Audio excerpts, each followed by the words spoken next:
يا مساء السعادة، عاملين ايه؟ يا رب دايما تكونوا بأفضل حال. كنز في بذرة المانجا. ايوه بالظبط كده. بعد ما تشوفوا الفيديو ده مستحيل ترموا بذرة المانجا تاني، بالرغم ان هي بسيطة لكن هنعمل منها حاجة عظيمة، حاجة كبيرة جدا هنستفيد منها يمكن العمر كله. لو اول مرة بتشوفوني انا رنا، ودي قناتي من نوعية رنا رضا. ما تنسوش تعملوا لايك للفيديو وتشتركوا بالقناة، وكمان تعملوا مشاركة للفيديو عشان الكل يستفيد. ويلا حالا نبدأ.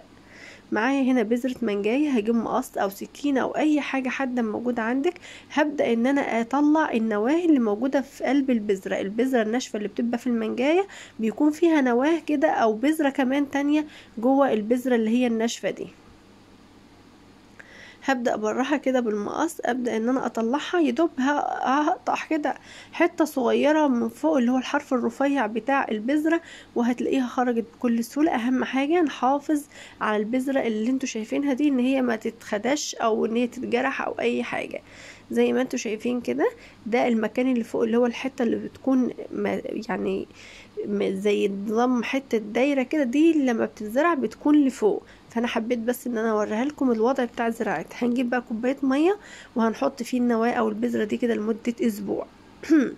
بعد مرور اسبوع بقى هنبدا ان احنا نروح نزرعها في اي حاجه موجوده عندك. ابداي ان انت تزرعيها، سواء بقى في صفيحه، في علبه بلاستيك، في ان شاء الله حتى لو ازازه زيت او ازازه بيبسي كده، تقوري القطعه اللي فوق نصها كده من فوق وتبداي ان انت تزرعي.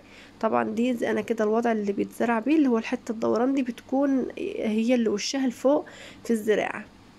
بنحطها كده يعني نفحر حفرة صغيرة كده ونحط فيه البذرة ونبدأ ان احنا نرويها. وطبعا بتروى كل يومين 3 ولا حاجة، بنرويها مرة، بنسقيها يعني. بعد مرور فترة حوالي 25-30 يوم بتكون بالمنظر ده.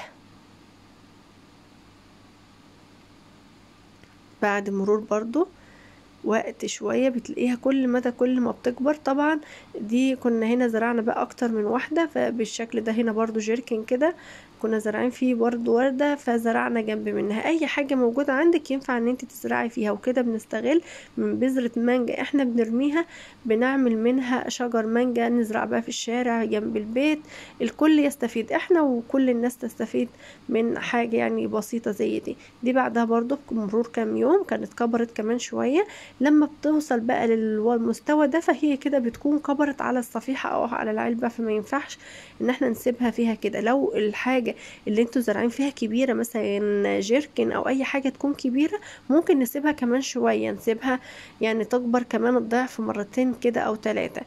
مثلا لو زي ده كده جيركن كبير، لكن طبعا عشان الصفيحة صغيرة فقررنا نروح نزرعها جنب البيت.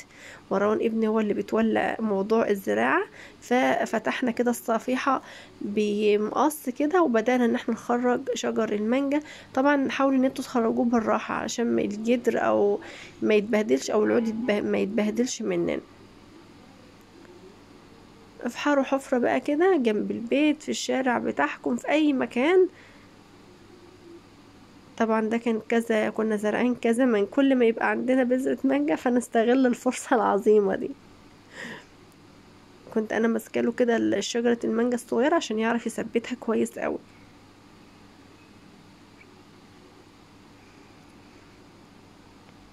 تخيلوا بقى كده كل ما يبقى عندكم مانجا وتاخدوا البذرة بتاعتها وتعملوها كده وتزرعوا شجرة مانجا، الدنيا كلها تبقى مزروعة مانجا يا جماعة.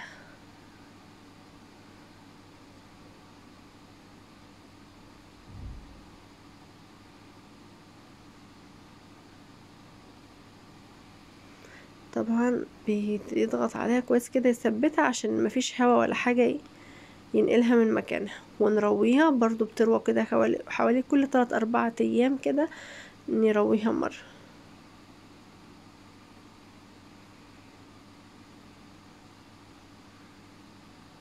ده بعد برضو مرور فترة كده من الوقت بدأت كبرت شوية.